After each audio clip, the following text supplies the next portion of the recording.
नमस्कार. तर अशा प्रकारे आपला आता 11वा अध्याय चाललेला आहे, विश्वरूप दर्शन योग. 7व्या श्लोकापर्यंत आपण आलो होतो आणि आपण बघितलं की भगवंतानी अर्जुनाला दिव्य चक्षु दिलेले आहेत. म्हणजे दाखवायला सुरुवात केली. अर्जुनाने म्हटलं मला विश्वरूप पाहण्याची इच्छा आहे देवा. जेव्हा त्यांनी बघितलं विभूती योग, वेगवेगळ्या विभूती बघितल्या, तेव्हा त्याला असं वाटलं की भगवंताच्या विभूती जर एवढ्या आहेत महान, तर त्याचं विश्वरूप केवढं प्रचंड असेल आणि ते मला पाहण्याची इच्छा आहे. आणि म्हणून त्यांनी इच्छा प्रदर्शित केली आणि त्यांनी इच्छा प्रदर्शित केल्याबरोबर भगवंतानी दाखवायला सुरुवात केली. आणि मग नंतरच्या श्लोकात भगवंताच्या असं लक्षात आलं, 8व्या श्लोकात भगवंत म्हणतात की अरे तुला मला ज्ञानचक्षुच द्यायचे राहिले, दिव्य चक्षु दिल्याशिवाय काही विश्वरूप तुला दिसणार नाही. आणि भगवंतानी 8व्या श्लोकामध्ये न तुमाम शक्यसे द्रष्टुम अनेनैव स्वचक्षुषा दिव्यं ददामि ते चक्षु पश्य मे योगमैश्वरम, की मला आपल्या प्राकृत चक्षूंनी पाहण्यास तू निसंशय समर्थ नाहीस, याकरता मी तुला दिव्य अर्थात अलौकिक चक्षु देतो, त्यांनी तू माझा प्रभाव योग सामर्थ्य पहा, असं भगवंताला अर्जुनाला सांगितलेलं आहे. आणि मग त्याला 8व्या श्लोकामध्ये त्यांनी दिव्य चक्षु दिलेले आहेत असं सांगितलेलं आहे. मग आता हे दिव्य चक्षु म्हणजे काय, अतिशय अवघड अर्थ आहे याच्यामध्ये. थोडक्यात आपण असं बघू की भगवंताचं जे ऐश्वर्य आहे ते 4 प्रकारांनी अभिव्यक्त होतं. तर एक आहे सृष्टीतील नामरूपात्मक आणि क्रियात्मक जगत, हे सगळं आहे, हे सगळं दिसतं. म्हणजे उत्पत्ती, स्थिती, प्रलय हे सगळं कसं होत असतं हे ज्याला दिव्य चक्षु प्राप्त होतात त्याला ते दिसतं. नंतर सृष्टीतील अनंत प्रकारांची वरवर दिसणारी विविधता, परंतु त्याच्या मागे असलेलं एकत्व हे सुद्धा त्याच्या लक्षात येतं. तो जो ज्ञानी पुरुष असतो ज्याला दिव्य दृष्टी प्राप्त झालेली असते. त्याच्यानंतर ईश्वराची सर्वमयी सत्ता, म्हणजे ईश्वरच सर्व आहे आणि सर्व ईश्वर आहे, ही सविकल्प आणि भावसमाधीची साक्षात अनुभूती त्याला येते ज्याला दिव्य चक्षु प्राप्त होतात. आणि अभिन्न वा एकमेव अद्वितीय सत्तेची निर्विकल्प समाधीतील आत्मानुभूती, म्हणजे ही त्या अनुभूतीची चरमसीमा आहे. अशा ह्या 4ही गोष्टी ईश्वराच्या ऐश्वर्यामध्ये असतात. म्हणजे ईश्वराचं ऐश्वर्य म्हणजे काय, तर ह्या 4 गोष्टी म्हणजे ईश्वराचं ऐश्वर्य आहे. आणि ते सगळं या विश्वरूपामध्ये अर्जुनाला बघायला मिळालेलं आहे. असं इतका हा अवघड गोष्ट आहे ही. आणि ही म्हणजे कोणाला मिळतं हे, की ज्याच्याकडे ऋतंभरा प्रज्ञा असते. ऋतंभरा प्रज्ञा ज्याच्याकडे असते, प्रज्ञेशी सुद्धा प्रकार आहेत, त्याच्यामध्ये ऋतंभरा प्रज्ञा ही अतिशय उच्च प्रतीची अशी बुद्धी म्हणजेच प्रज्ञा आहे. आणि ती ज्याला मिळालेली आहे त्याला हे सगळं बघायला मिळतं असं त्यांनी सांगितलं आहे. मग ह्या ऋतंभरा प्रज्ञेचं पण अनेक लोकांनी इतक्या प्रकारचं वेगवेगळं विवेचन या ठिकाणी केलेलं आहे. हळूहळू आपण बघू की ऋतंभरा प्रज्ञा म्हणजे कशी असते. तर जे स्थूल जगतापासून सूक्ष्म जगतापर्यंत नेणारी अशी ही ऋतंभरा प्रज्ञा असते. आणि ती काही प्रत्येकाला मिळत नाही, पण ती अर्जुनाला मिळालेली आहे. ती कशामुळे मिळालेली आहे, तर अर्जुन हा भगवंताचा सखा होता, त्याचा मित्र होता, त्याचा अंतरंगातला शिष्य होता आणि अतिशय आवडता होता. आणि त्यामुळे भगवंताने अर्जुनावर कृपा केलेली आहे आणि अर्जुनावर केलेल्या कृपेमुळे त्याला हे मिळालेलं आहे. नाहीतर पुढच्या श्लोकामध्ये बघा ते सांगतात आपल्याला की भगवंताने आपले दिव्य रूप अर्जुनाला कसे दाखवले, हे संजय वर्णन करतोय. आता संजय उवाच, 9वा श्लोक आहे. एवमुक्त्वा ततो राजन् महायोगेश्वरो हरिः दर्शयामास पार्थाय परमं रूपमैश्वरम. हे राजन, महायोगेश्वर व सर्व पापांचा नाश करणाऱ्या भगवंतानी असे सांगून मग अर्जुनाला परम ऐश्वर्ययुक्त दिव्य स्वरूप दाखवले, असं संजय आपल्याला सांगतोय. आणि संजय धृतराष्ट्राला राजन म्हणतो, याचा भावार्थ असा आहे की तू जरी या हस्तिनापूरचा राजा असशील, पण भगवंत अनंत ब्रह्मांडाचे, अनंत विश्वाचे स्वामी आहेत. त्या अनंत ब्रह्मांडाच्या स्वामीचे दर्शन अर्जुनाला कसे घडले ते आता संजय सांगतोय. 10व्या आणि 11व्या श्लोकामध्ये अतिशय अद्भुत असलेलं दर्शन संजयाच्या मुखातून आपल्याला ऐकायचं आहे. अनेक वक्त्रनयनम अनेकाद्भुत दर्शनम अनेक दिव्याभरणम दिव्यानेकोदितायुधम दिव्यमाल्याम्बरधरं दिव्यगंधानुलेपनम सर्वाश्चर्यमयं देवम अनंतं विश्वतोमुखम. कसं आहे हे विश्वरूप? तर अनेक मुखे, अनेक नेत्र आहेत याला, अनेक तऱ्हेची अद्भुत दर्शनं दिसतात याच्यामध्ये. नाना प्रकारच्या भूषणांनी सजलेलं आहे हे रूप.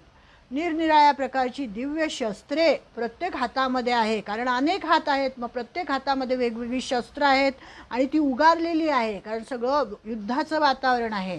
अनेक प्रकारच्या दिव्य माळा आहेत, अनेक वस्त्रे धारण केलेली आहेत, दिव्य प्रकारचा गंध प्रत्येक चेहऱ्यावर लावलेला आहे, मुखावर. आणि या प्रकारे सर्व प्रकारच्या आश्चर्यांनी युक्त सीमारहित विराट स्वरूप अशा परमदेव परमेश्वराला अर्जुन पाहत आहे. असं हे विश्वरूप आहे.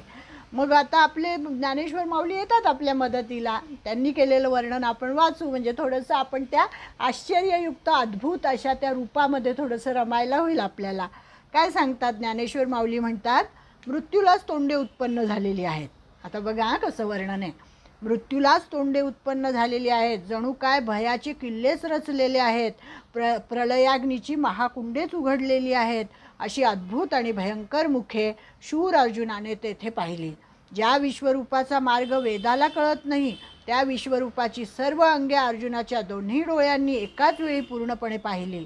दृष्टी उघडून तो बाहेर पाहू लागला, तरी सर्वच विश्वरूपमय आहे असे त्याला भासू लागले. मग मी आता काही पाहणारच नाही असं म्हणून त्याने डोळे बंद केले. तर डोळे मिटले तरी त्याला आतमध्ये विश्वरूपच दिसू लागले. म्हणजे पाहू लागले म्हणजे खरोखर दिसते. यात काही आश्चर्य आहे काय? परंतु आश्चर्य हे आहे की विश्वरूपाच्या बाबतीत डोळे मिटून घेतले तरीसुद्धा त्याला आतमध्ये विश्वरूपच दिसत होते. अर्जुनाचे पाहणे व न पाहणे हे सर्वच भगवंतांनी व्यापून टाकले होते. त्या अनंत रूपाने अर्जुनाला आपल्या अलौकिक दर्शनाच्या कौशल्याने व्यापून टाकले होते. तो श्रीकृष्ण परमात्मा स्वाभाविकरित्या विश्वतोमुख झाला होता. म्हणजे सगळीकडे मुखच मुख. अर्जुनाने दृष्टी फिरवली तिथे त्याला विश्वरूप दिसायचं. त्यांनी मागे पाहिलं विश्वरूप, पुढे पाहिलं विश्वरूप, इकडे पाहिलं, सगळीकडे त्याला विश्वरूप दिसत होतं. आणि तेच त्याने आपले स्वाभाविक रूप दाखवावे म्हणून अर्जुनाने प्रार्थना केली. म्हणून आता तो सर्व विश्वरूपाने बनून राहिला. अर्जुनाने जे दिव्य रूप पाहिले आणि त्याला जी दिव्य दृष्टी लाभली त्यावर आणखी काही प्रकाश टाकू. असं हे म्हणतात की दिव्य दृष्टी कशामुळे लाभली, का लाभली, ती कोणाला लाभते. तर याचा यांनी सुंदर आढावा या ठिकाणी घेतलेला आहे की अर्जुनाला दिव्यदृष्टी लाभली आणि त्याने विश्वरूप घेतलं. अर्जुनालाच फक्त ते दिसलं, बाकीच्यांना नाही दिसलं, कारण प्रत्येकाकडे काही दिव्यचक्षु नव्हते. मग नाही तर मग हे विश्वरूप दर्शन सगळ्यांनाच झालं असतं ना. पण हे फक्त दोनच व्यक्तींना झालं. त्याच्यामध्ये एक आहे अर्जुन आणि एक आहे संजय. संजयसुद्धा तितकाच महान होता. संजयाला दिव्यदृष्टी दिलेली आहे कारण तो गवलगण सुतांचा हा पुत्र होता आणि अतिशय आध्यात्मिक त्याचं अध्ययन त्यांनी उत्तम केलेलं होतं. म्हणजे त्याचं व्यक्तिमत्व म्हणजे ऋषितुल्य व्यक्तिमत्व झालेलं होतं आणि हे व्यासांना कळलेलं होतं. आणि त्यामुळे व्यासांनी त्याला दिव्यदृष्टी दिली आणि त्यांनी सगळा हा संग्राम बघितला. म्हणजे युद्धभूमीवरचं हे सगळं बघितलं आणि अंध असलेल्या धृतराष्ट्राला हे सगळं संजयाने सांगितलेलं आहे. म्हणजे संजयाला पण दिव्यदृष्टी मिळालेली आहे आणि अर्जुनाला पण मिळालेली आहे. आता ह्या दिव्यदृष्टीसाठी भगवंत असे म्हणतात की हे दिव्यचक्षु कसे प्राप्त होतात. हे काय बुद्धीचे चक्षु आहेत का किंवा सामान्य नेत्र तर नाही, हे आपल्याला माहिती आहे. आपल्याला सामान्य नेत्रांना हे दिसत नाही. अर्जुनाला पण सुरुवातीला काही दिसलं नाही. जेव्हा त्याला दिव्यचक्षु प्रदान केले तेव्हाच त्याला दिसलं. मग हे बुद्धीचे चक्षु नाहीत, हे प्रज्ञाचक्षु नाहीत. मग समजा म्हणे प्रज्ञाचक्षु जर मिळाले असते, एखाद्याची प्रतिभा जागृत झाली आहे तर काय होईल, पांडित्य प्रगट होईल, एखादी अलौकिक कृती त्याच्या हातातून निर्माण होईल, आत्मज्ञानाचा स्पर्श त्याला कुठेतरी होईल. पण त्यामुळे संपूर्ण आत्मज्ञान होईल आणि दिव्यचक्षु मिळून भगवंताचे दर्शन होईल असे मात्र नाही. म्हणजे हे बाकीचं सगळं जरी मिळालं तरी भगवंताचं हे जे विश्वरूप दर्शन झालं अर्जुनाला, हे मात्र त्या दिव्य चक्षूंमुळेच झालेलं आहे. आणि हे दिव्य चक्षू कशामुळे मिळतात, तर ऋतंबरा प्रज्ञा ज्याची जागृत होते त्याला हे मिळतात. हे ऋतंबरा प्रज्ञेचं आपण वर बघितलं होतं. मग आपल्याकडे 4 मार्ग सांगितलेले आहेत आत्मसाक्षात्काराचे. कुठले? श्रवण, मनन, निधिध्यास आणि आत्मसाक्षात्कार. की श्रवण जर आपल्याकडून घडलं, मग त्याच्यानंतर मनन घडलं, त्याचा निधिध्यास झाला, तर मग आत्मसाक्षात्कार होतो. या 4 पायऱ्या सांगितलेल्या आहेत. मग आता या 4 पायऱ्यांमध्ये श्रवण ही सगळ्यात पहिली पायरी सांगितलेली आहे. नवविधा भक्तीमध्ये पण आपण बघतो ना, श्रवणम, कीर्तनम, विष्णुस्मरणम, ह्या अशा 9 पायऱ्या भक्त प्रल्हादांनी सांगितलेल्या आहेत भागवतामध्ये. पण आपल्याला काय वाटतं, श्रवण म्हणजे काय वाटतं आपल्याला, की सगळ्या संतांनी श्रवण म्हणजे भगवंताच्या गुणलीलांचं श्रवण करणं असं म्हटलेलं आहे. भक्तियुक्त अंतःकरणाने कथांचं श्रवण करणं, अभंगांचं श्रवण करणं म्हणजे श्रवण भक्ती असं आपल्याला वाटतं. पण ज्यांनी दासबोध वाचलेला आहे त्यांना कळेल श्रवण भक्ती म्हणजे काय. ज्ञानेश्वर आपल्या रामदास स्वामींनी श्रवण भक्तीचं एवढं वर्णन केलेलं आहे, आणि त्यांची जी श्रवण भक्ती आहे ना त्याची व्याप्ती खूप मोठी आहे. बापरे, त्यांनी श्रवण म्हणजे काय काय सांगितलेलं आहे. इथे मी थोडंसं तुम्हाला वाचून दाखवते की श्रवण म्हणजे फक्त गुणलीलांचं, भगवंताच्या गुणलीलांचं श्रवण नाही, तर श्रवण मार्गामध्ये, श्रवण भक्तीमध्ये काय काय येतं. उपासना मार्ग येतात, व्रते, तीर्थे, दाने यांचा महिमा येतो, जगातील आश्चर्यकारक सगळ्या गोष्टी, मंत्रसाधनं, तप, पुरश्चरणे, तापसी, योगी, हठयोगी, शाक्तपंथी यांचे उपासना मार्ग, योगशास्त्र, शरीर विज्ञान हे सुद्धा श्रवणामध्ये येतं. काय काय तुम्हाला माहीत पाहिजे, श्रवण झालेलं पाहिजे. शरीर विज्ञान, वनस्पती विज्ञान, खगोलशास्त्र, 9 खंडे, 14 भुवने, दिक्पाल स्थाने, वने, उपवने, संगीतशास्त्र, साहित्यशास्त्र, 14 विद्या, 64 कला, हस्तसामुद्रिक, 32 शुभलक्षणे, अष्टमहासिद्धी, आयुर्वेद म्हणजे सगळं अध्यात्मच याच्यामध्ये आलं. श्रवणामध्ये, एका श्रवणामध्येच सगळं आलं. आयुर्वेद, नवविधा भक्ती, चतुर्विध मुक्ती, पिंडविचार, ब्रह्मांडविचार, मोक्ष, वेद, शास्त्रे, पुराणे, मुख्य भाष्ये, परमेश्वराची सगुण चरित्रे, हे फक्त आपण श्रवणभक्तीमध्ये बघतो. पण हा एक भाग झाला, हे बाकी सगळं आहे त्याच्यात. निर्गुण परब्रह्माचे एकात्मज्ञान, या सर्वांच्या सांगोपांग अभ्यासाला समर्थांनी श्रवण असे म्हटले आहे. एवढी मोठी श्रवण भक्तीची व्याख्या केलेली आहे. आणि सर्व ऐहिक आणि पारलौकिक क्षितिजांना गवसणी घालणारी समर्थांची ही भव्य दिव्य संकल्पना पाहिली की केवळ श्रवण भक्तीसाठी साधकाला किती जन्म उपासना करावी लागेल याचे मनाचे आपण गणित मांडावे असं ते म्हणतात. की एवढं अवघड आहे ही श्रवण भक्ती. मग आता एवढी मोठी श्रवण भक्ती अर्जुनाने केली होती का असं आपल्याला वाटेल की अर्जुनाला दिव्य चक्षु दिले भगवंतानी, मग हे सगळं त्याच्याकडून घडलं होतं का, तर त्याच्याकडून हे सगळं अजिबात घडलेलं नव्हतं. तर अर्जुनावर केवळ मी मघाशी सांगितलं तसं भगवंताची कृपा होती, आणि त्या भगवंताच्या कृपेमुळे अर्जुनाला दिव्य चक्षु मिळालेले आहेत. जिज्ञासा त्याच्यामध्ये होती, आणि तो भगवंताचा अंतरंग शिष्य होता. त्यांनी प्रार्थना केलेली होती भगवंताला की मला तुझं विश्वरूप पाहण्याची इच्छा आहे. असं हे म्हणजे त्यांनी सांगितलं अर्जुन अशा भूमिकेवर आरूढ झालेला नाही आहे, हे सगळं काही ज्ञान त्याला मिळालेलं नाही आहे. तो क्षत्रिय होता आणि त्याला त्या बाकीच्या गोष्टीच करण्यामध्ये त्याचा सगळा वेळ गेलेला होता. मग हे सगळं तो कधी करणार एवढी श्रवण भक्ती. मग भगवान श्रीकृष्णाच्या कृपेने अर्जुनाला अशा अत्युच्च भूमिकेवरून भगवंताचे समग्र दर्शन घडले आहे. म्हणून आपण कधीतरी अर्जुनाच्या स्थितीला जावं असं म्हणतात की अर्जुनाच्या पंक्तीमध्ये बसण्याचा लाभ आपल्याला मिळाला पाहिजे. म्हणजे काय की भगवंताची कृपा आपल्याला मिळाली पाहिजे. एकदा आपल्यावर भगवंताची कृपा झाली की आपल्याला सुद्धा दिव्य चक्षु मिळतील. भगवंताचे दिव्य रूप अर्जुनाला कसे दिसले याविषयी पुढे संजय सांगतोय 12व्या श्लोकामध्ये. दिवि सूर्यसहस्रस्य भवेद्युगपदुत्थिता यदि भासदृशी सा स्यात् भासस्तस्य महात्मनः. की आकाशात सहस्रावधी सूर्याचा एकदम उदय झाला असता जो प्रकाश प्रगट होईल तो ही त्या विश्वरूप परमात्म्याच्या प्रभेची बरोबरी क्वचितच करील असं त्यांनी सांग दिविसूर्य सहस्रस्य. आता ज्ञानेश्वर महाराज काय म्हणतात बघू याच्यावर. ते सांगतात धृतराष्ट्र राजाला, म्हणजे संजय सांगतोय असं. संजय सांगतोय धृतराष्ट्र राजा, श्रीकृष्णाच्या त्या अंगकांतीची अथवा तेजाची अपूर्वता कशासारखी होती म्हणून सांगावे.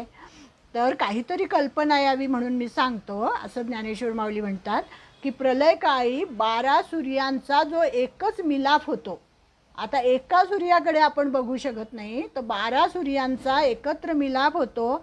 तसे ते हजारो दिव्य सूर्य, हजारो दिव्य त्यातूनही दिव्य सूर्य जर एकाच वेळेला उगवले तरी त्या विश्वरूपाच्या तेजाच्या उपमेला ते येणार नाहीत. सर्व विजांचा समुदाय एकत्र केला. एखादी वीज चमकली तर आपल्याला कसं लखलख होतं, आपले डोळे मिटतात. तर यांनी सांगितलं आहे की सर्व विजांचा समुदाय एकत्र केला. प्रलय काळच्या अग्नीची सर्व साहित्य गोळा केली. तसेच 10ही महातेजे एकत्र मिळवली.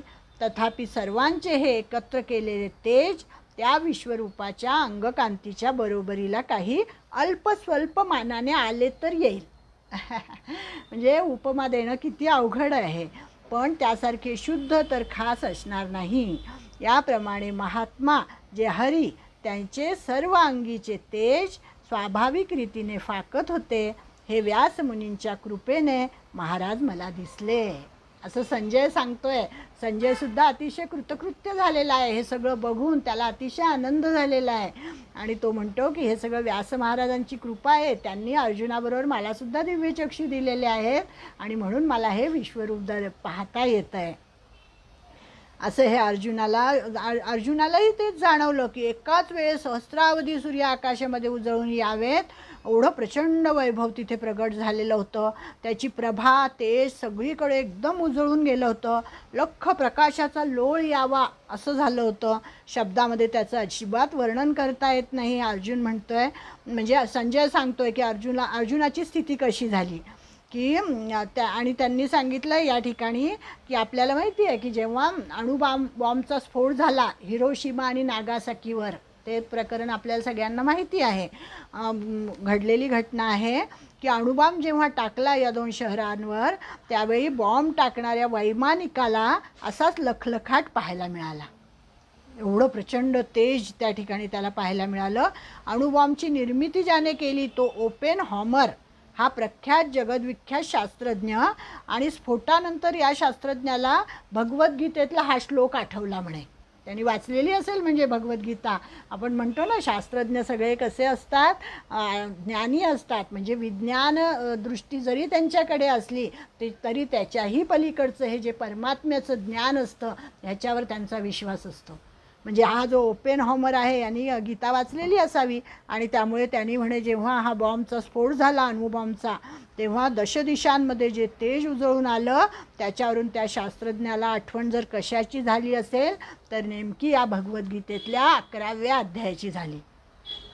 दिविसूर्य सहस्रस्य भवेद्युगपदुत्थिता यदि भासदृशी सा स्यात् भासस्तस्य महात्मनः. या श्लोकाची त्याला आठवण झाली. म्हणजे स्थूलाकडून सूक्ष्माकडे जाण्याचा हा प्रवास आहे. अतिशय अवघड असा हा प्रवास आहे आणि आत्मज्ञानाने हा प्राप्त होतो. म्हणजे विज्ञान एका विशिष्ट टप्प्यापर्यंत जातं आणि थांबतं. आणि कोणतीही वस्तू घ्या, त्या जड वस्तूच्या अंतर्भूत चैतन्य आहेच आहे. आपल्याला माहिती आहे प्रत्येक चराचरामध्ये, म्हणजे चर आणि अचर सगळ्यांमध्ये, मुंगीपासून ब्रह्मदेवापर्यंत, म्हणजे ह्या ज्या वृक्ष वेली लता या तर आपल्याला हलत्या दुलट्या दिसतात, परंतु दगड पर्वत, आता ह्या माझ्या विभूती आहे भगवंतांनी सांगितलं ना आपल्याला मागच्या अध्यायामध्ये, म्हणजे ह्या सगळ्यांमध्ये चैतन्य तत्व आहे. पण ते कसं आहे, गुप्त आहे, अदृश्य आहे, ते आपल्याला दिसत नाही आणि त्यामुळे आपल्याला त्या जड वस्तू वाटतात. परंतु त्यांनी सांगितलं की जड वस्तूकडून म्हणजे स्थूलाकडून सूक्ष्माकडे जायला लागलं की मग चैतन्याचं प्रत्यंतर येतं हळूहळू. आणि मग आधी विज्ञान कळतं आपल्याला. म्हणजे ते जे मोठे असतात त्यांना, आपण तर अजून कशाच्याच बरोबरीचे नाही, पण आधी विज्ञानाची जाणीव होते, मग नंतर हळूहळू आत्मज्ञानाची जाणीव व्हायला लागते. आणि मग हा प्रवास कुठपर्यंत, तर अणूपर्यंत. सगळ्यात लहान काय आहे आपल्या इथे, सगळ्यात सूक्ष्म अणू, आणि त्या अणूपासून तो बॉम्ब तयार केला, अणुबॉम्ब तयार केलेला आहे. आणि तो अणुबॉम्ब जेव्हा तयार केला तेव्हा म्हणजे त्यांनी असं इथे सांगितलं आहे की आईन्स्टाईनने अणूच्या संशोधनाला चालना दिलेली आहे. आणि मग ही चालना मिळाल्यानंतर असं झालं की अणूच्या आत सुद्धा काहीतरी प्रचंड विश्व आहे हे शास्त्रज्ञांना समजलं, की त्या अणुबॉम्बमध्ये केवढी शक्ती आहे, की त्याच्यामध्ये पण आत काहीतरी असलं पाहिजे. मग शास्त्रज्ञ थक्क होऊन गेले जेव्हा त्यांनी ह्याचा सगळ्याचा शोध घेण्याचा प्रयत्न केला. अणू परमाणूपर्यंत जाता येतं हे त्यांच्या लक्षात आलं. आणि मग विज्ञान तर इतकं खोल जाऊ शकत नाही, म्हणजे अणूपर्यंत विज्ञान गेलं, पण अणूचे विच्छेदन हे अजूनपर्यंत कुठल्याही शास्त्रज्ञाला करता आलेलं नाही आहे आणि ते शक्यही झालं नाही. म्हणजे जे सूक्ष्म, इतकं सूक्ष्म की ज्याचं विच्छेदन आपल्याला करताच येत नाही, तो अणू, आणि त्या अणूचा स्फोट आपण करू शकलो तर एका वेळेला सहस्रावधी, एका वेळेला लक्षावधी, एका वेळेला कोट्यावधी सूर्यांनी आपले अवघे ऐश्वर्य आणि तेज प्रगट करावे. त्याच्याप्रमाणे आभाळ, अवघे गगन उजळून जात असते. आणि नेमका तसाच अनुभव अर्जुनाला या ठिकाणी आला. म्हणजे हे सगळं काय आहे की जडामध्ये चैतन्य असतं हे अर्जुनाला कळलं त्या ठिकाणी. म्हणजे विभूती योगाच्या पुढचा टप्पा हा विश्वरूप दर्शनाचा आहे. मग आपल्याला माहिती आहे की वरवर अचेतन भासणारी जड भिंत, आता आपले ज्ञानेश्वर माऊलींचं प्रस्थान झालेलं आहे. ज्ञानेश्वर माऊलींचा महिमा केवढा आहे की त्यांना चमत्कार ज्यांनी जे केले लोकांचा त्याच्यावर विश्वास बसत नाही.